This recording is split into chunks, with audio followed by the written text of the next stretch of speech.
Tepali puasa, itu baca masa, tepai kuat, itu baca masa.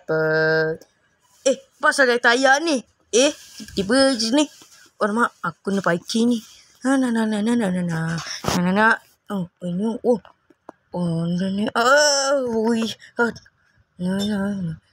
rasa nak rehat sekejap lah. Dah lapar. Dah, aku tengok phone.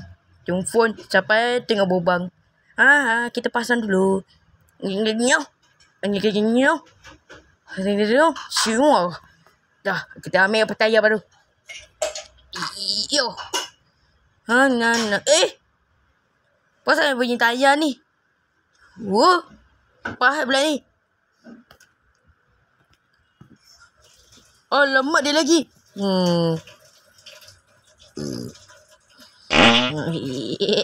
Water lembak dia. Alamak. Handphone aku. Aku baru je beli. Tidur.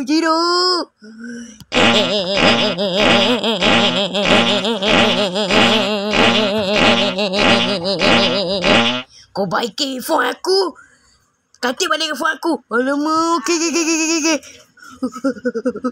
Aku bagi. Tunggu aku lah. Tunggulah.